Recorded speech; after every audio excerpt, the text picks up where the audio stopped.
Hello, I'm Tracy Grimshaw and welcome to this special edition of A Current Affair. It's great to finally be back here. We're at the Transit Rooftop Bar in the heart of Melbourne. After 4 months of lockdown, this city's back in business. First, our bombshell interview with Qantas boss Alan Joyce. Tonight, he tells us exclusively what will become compulsory before passengers can step on board a Qantas international flight in the future. Alan, good to talk with you. You walked in today with a smile on your face. I did. I mean, you couldn't see it because I was wearing a mask, but I walked around the terminal and talking to a lot of our staff and some of the customers that were there. It was an air of excitement. Last time I was in here, just a couple of weeks ago, there were 4 flights on the board. Today we have a board full of flights, mainly driven by Melbourne, Sydney, which is fantastic. Fantastic for our people, fantastic for our customers, fantastic for Australia, I think. I think the symbolism of this reopening between Australia's 2 most populous cities is massive, but it also, it boosts the bottom line too, doesn't it? It does. I mean, Melbourne, Sydney was the 2nd largest city pair in the world, and when you think of that, that's a huge... The second busiest air route in the world. There was one in Korea that's busier than it, but in the world, the 2nd largest. And actually, Sydney to Brisbane's the 8th largest city pair in the world. Right. So Aussies love their travel. The 2 cities are really unbelievably well connected. And we went from 45 flights a day before COVID to 1 flight a day. Today, we're back to 17 flights on the first day of opening up. Hopefully, by Christmas, we get back to 60% of what we had. And post-Christmas, we're hoping that we get back to 100%. Now, that is big for our people because even today's schedule reactivates 1,000 people that were stood down. And if we could get Melbourne, Sydney back to where it was pre-COVID, that'll be 3,000 people that didn't have a role, were stood down, were working in Woolworths somewhere else, that are working for the airline again today. I mean, the scenes at the airports today were just heartwarming. You had people that hadn't seen grandkids, people hadn't seen partners for months.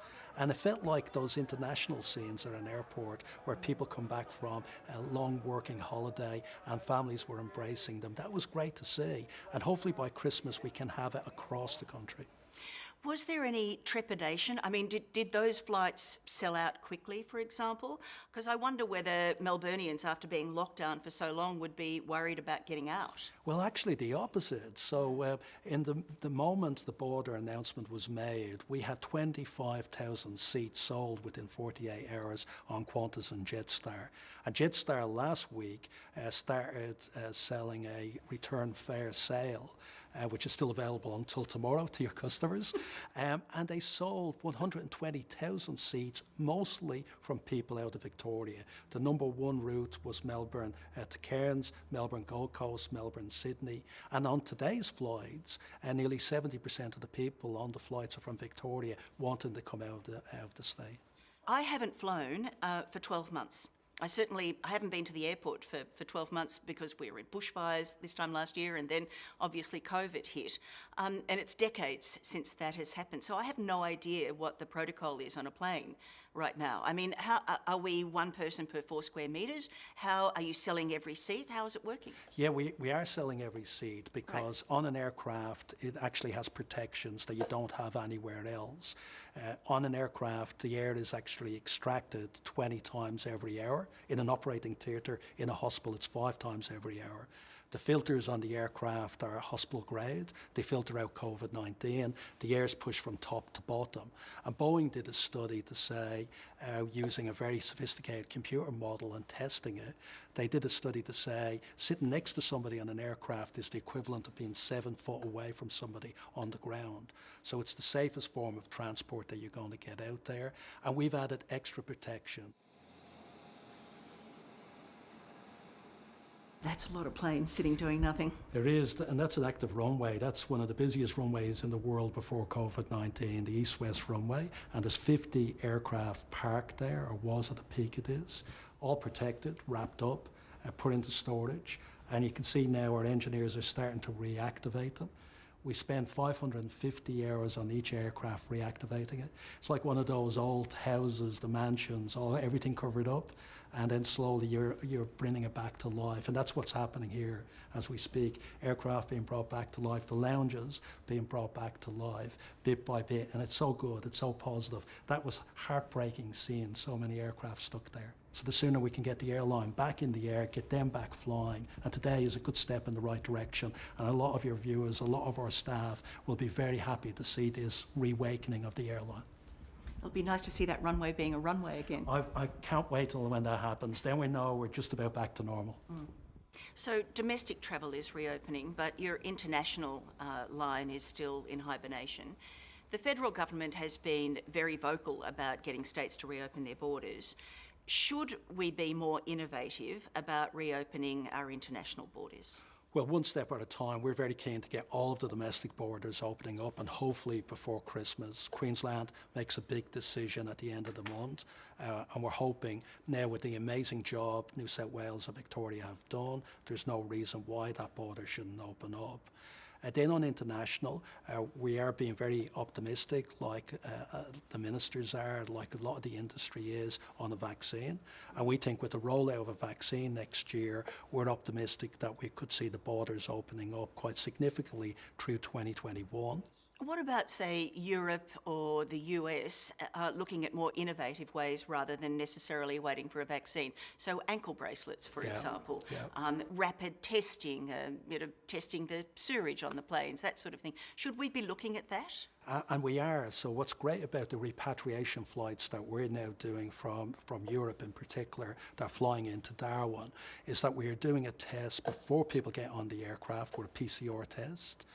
We are doing testing then in Darwin, which hopefully will allow us to determine whether 14 days quarantine is too long. Can it be done shorter than that? We're actually testing the wastewater on the aircraft as well to check if somebody on the aircraft had COVID-19, and that's proving to have some very promising results. So there's a lot of activity taking place. So if we don't get bubbles, we don't get a vaccine, absolutely testing is the way to try and to reduce the amount of time that's needed in quarantine. So do you think that the 14 days will reduce next year before there's a vaccine? So at the moment, there's no data to prove that, but hopefully, and I think the view, the hypothesis that the scientists have, that we could get data to show if you have the right testing regime, you could get the 14 days down to a lot shorter period. What, like 7 or 5? Or potentially 7, potentially 5. And if that happens, it makes it more viable. Alan, when there is a vaccine, are you going to require all of your passengers to be vaccinated before they get on a plane? Yeah, we are looking at changing our terms and conditions to say for international travellers that we will ask people to have a vaccination before they can get on the aircraft. Whether you need that domestically, we'll have to see what happens with COVID-19 in the market, but certainly for international visitors coming out and people leaving the country, we think that's a necessity.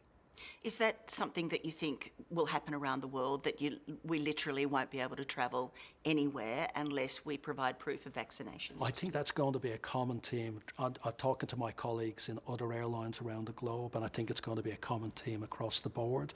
And what we're looking at is how you can have a vaccination a passport, an electronic version of it that certifies what the vaccine is it acceptable to the country you're travelling to. So there's a lot of logistics, a lot of technology that'll be needed to put in place to make this happen. But the airlines and the governments are working on this as we speak. What is Qantas going to look like on the other side of this? It's been tough on all of our people. I've had to see people that have worked for the company for 20 years leave through no fault of their own, because the company was making record profits. Yes. It was hiring people, it was growing. But I have absolutely no doubt that with the determination of our people, the entrepreneurial nature of this business, that we will get through this as one of the strongest airlines in the world. Well, I'm about to make some money for you and get on a flight to Melbourne. That's great, Tracy, and we look forward to having you and your team on board the aircraft and showing people that it's good to travel at the moment and get as many people as possible to travel around this great country. Good to talk with you. Thanks. Thanks, Tracy.